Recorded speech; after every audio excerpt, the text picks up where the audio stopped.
A major hostage-prisoner exchange marking the crucial first step of ceasefire agreement aimed at ending the war in Gaza.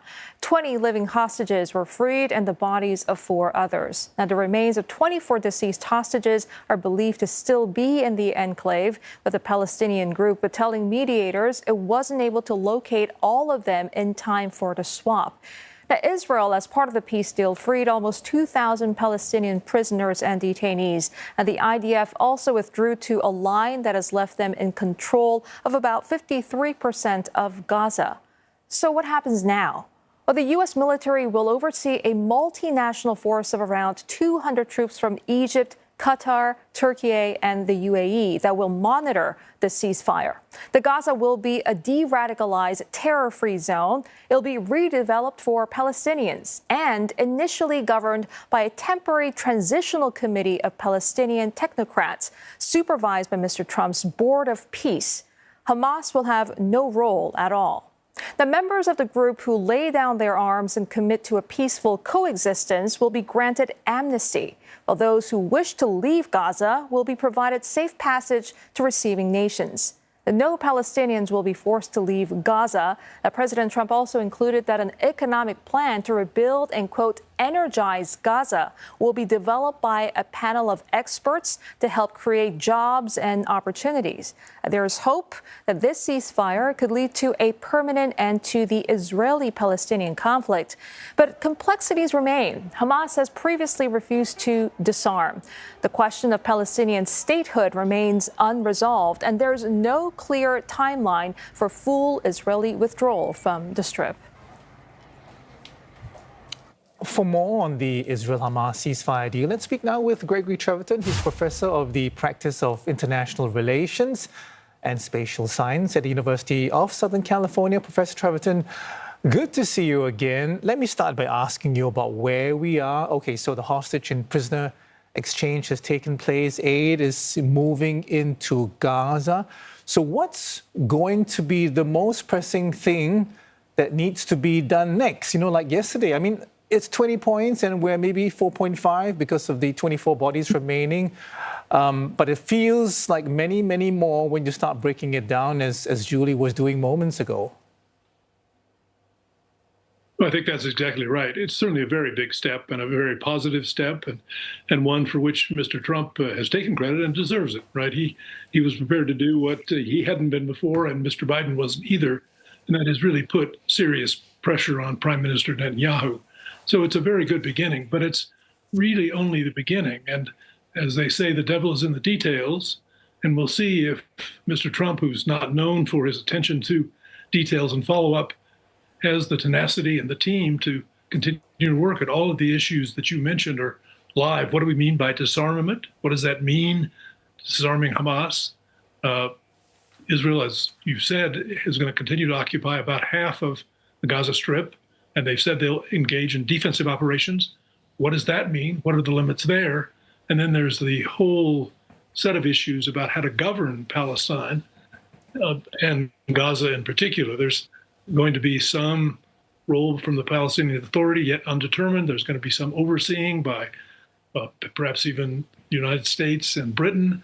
But all that's very unclear, and that's the way forward. So I think we've done the big start, but now the real issues are beginning, and they're going to be hammered out in great detail over some time, we hope. Professor, if I could just press you on one of the questions that you just mentioned, Hamas disarmament, having surrendered their strongest leverage, which is really the remaining hostages, how does that shape Hamas's next move, do you think? Do you see them eventually giving them up? Well, certainly it was a big step on there, because since the hostages were their main bargaining chip, so that was a major concession, if you will, by Hamas. And I think that is likely to make them slightly more sticky about what disarming means and what the role of Israel in the Strip continues to be. Israel said it's going to continue to exercise defensive operations. And as you indicated in your beginning, there's really no agreement on whether this is leading to a Palestinian state. Indeed, Israel, Netanyahu government is absolutely opposed to it. So there's a whole set of expectations that may or may not coincide. And that means I think we'll have some considerable frustration. It'll be interesting to see what this big gathering in Sharm el-Sheikh, if it produces anything useful. I hope it produces really a process, getting experts together to really get serious about things like disarmament, the Gaza economy, and rebuilding. Just a very quick follow-up on Hamas. Does the group even know what it wants anymore? I mean, I'm hearing that it's a bit fractured. It's right now been silent on the key questions, but at the same time is apparently trying to reassert control in Gaza. Yes, I think it regards itself as the natural government of Gaza, even though the people of Gaza weren't happy with the way it was governing. But I think it still regards that as its place, and whether its objective, which is really to have a Palestinian state and maybe even destroy the state of Israel, whether that's changed, I think only time will tell. We worry that for every Palestinian killed in Gaza, 2 new terrorists are going to be created. And that's my worry as we go forward. Okay. Professor, Donald Trump was very pointed in his speech before the Israeli parliament, the Knesset. He said to Netanyahu, don't restart the war, take the win, pursue peace. Words echoed by the Egyptian president as well, El-Sisi. However, Netanyahu himself was combative in his speech, saying things like, our enemies now understand just how powerful we are. So I'm wondering how you think Bibi is going to take that message from President Trump and also from the Egyptian leader. Is he listening? Yeah, I hope he's listening. He's certainly taken it for now. But the worst outcome would be if, in some sense, soon, days or weeks, it looks like the war is starting all over, and that what Israel is calling defensive measures look like much like the war before. That is, I think, one of the great fears. It was clear from his presentation that Netanyahu felt under pressure, but was trying to keep some of his options open as well. So that is, I think, one of the big imponderables as we move forward. I also want to ask you about your take on Mr. Netanyahu's absence at that Egypt summit. Does that temper expectations for real progress? What does his no-show tell you about Israel's appetite for concessions in phase 2? Yeah, I think it is. The fact that it was a no-show does say something about his appetite for further concessions. He continues to have this political problem that he's really beholden to the far right.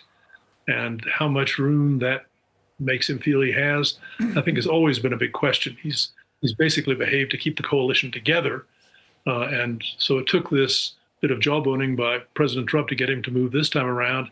And I think failing to follow up in Sharm el-Sheikh does suggest that he's both concerned about his own politics and presumably about his own future, and unwilling to forswear all future conflict in Gaza. Professor Treverton, President Trump called this moment a once-in-a-lifetime chance to put the old feuds and bitter hatreds behind us. That's a direct quote, telling leaders as well that the future doesn't have to be ruled by the fights of previous generations. So I'm wondering, is he being a bit dramatic here, or is this really a chance to achieve peace in the Middle East, which, formed the backdrop of the peace summit in Egypt? Yeah, I think it is a historic opportunity. In typical fashion, he tends to overstate anything that he does. So, but it is a real opportunity. The belligerence, Iran and its axis of partners is very much weakened. If these negotiations succeed, and they've already drawn in some of the Arab states in powerful roles, Egypt you mentioned. So it is, I think, a real opportunity to reset things in the Middle East in a really quite positive way. But it'll take a lot of follow-up, and we've seen the difficulties in the past. We'll run it in the future.